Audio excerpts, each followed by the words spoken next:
kembali di Apa Kabar Indonesia Malam. Pak Fawaid belum saya tanya di sini karena sempat ada komentar juga di sini dari Pak Fahmi bahwa memang kita anggaran beli alutsista itu besar. Kita memang nggak perang, tapi kebutuhannya ada. Ini kok kondisi geopolitik lagi panas-panasnya seperti apa, Pak? Ya, itulah yang disebut oleh pasangan 01. Kita harus pandai-pandai untuk membaca skala prioritas. Kita tidak mengatakan bahwa alat pertahanan kita itu cukup kuat, tidak. Tetapi alat pertanian kita juga tidak kuat-kuat amat. Semua Apa masalah. gunanya seandainya kita kelaparan tiap hari impor? Impor pangan, impor beras, impor gula, impor daging. Itu kan semuanya juga perlu kita perhatikan, dan teknologi terkait pertanian juga kurang. Apalagi industri pertahanan. Memang kita ketinggalan jauh. Namun sekali lagi bahwa perencanaan pembelian alutsista yang sedemikian besar itu juga ada sebagian alutsista yang bekas. Nah, itu berapa harganya? Kan kadang kita tidak tahu karena itu bagian dari isu elit. Pak Prabowo pernah menyatakan bahwa memang terjadi markup terlalu besar, bahkan hampir 30%.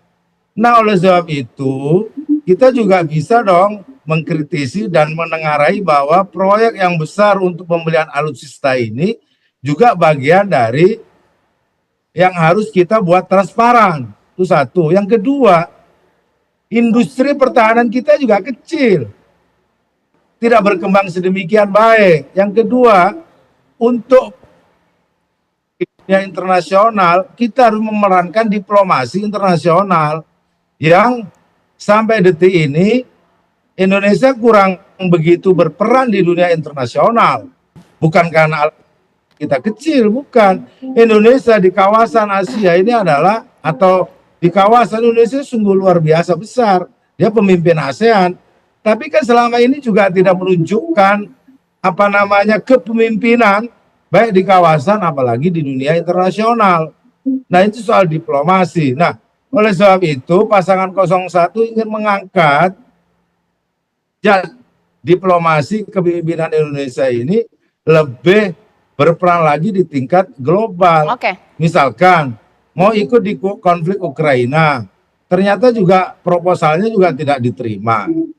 Malah Ukraina dianggap penyebab kenaikan pupuk. Nah, kenaikan pupuk ini juga melemahkan ketahanan petani. Kan sama aja itu. Itu artinya kita banyak hal yang harus kita kerjakan. Nah, ini soal skala prioritas.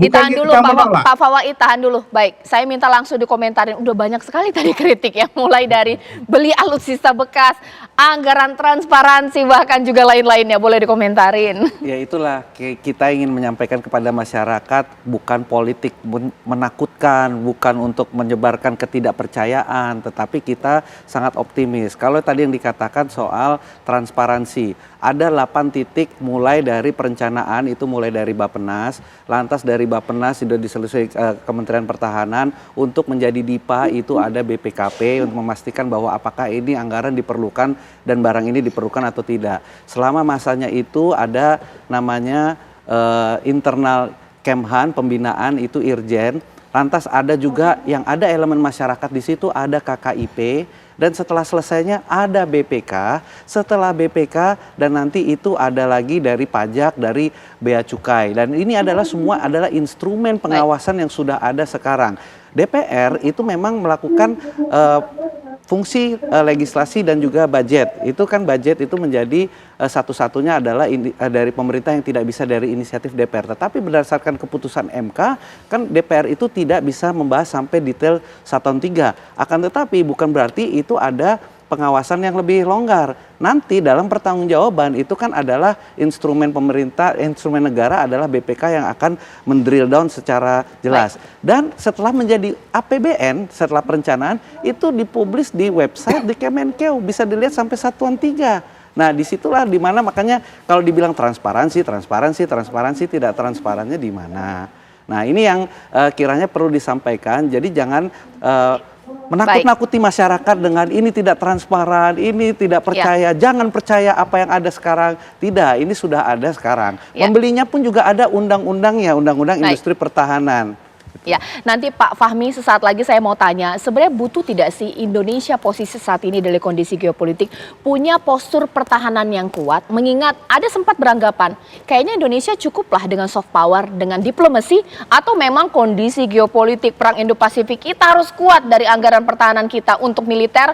Sesaat lagi di Apa Kabar Indonesia Malam.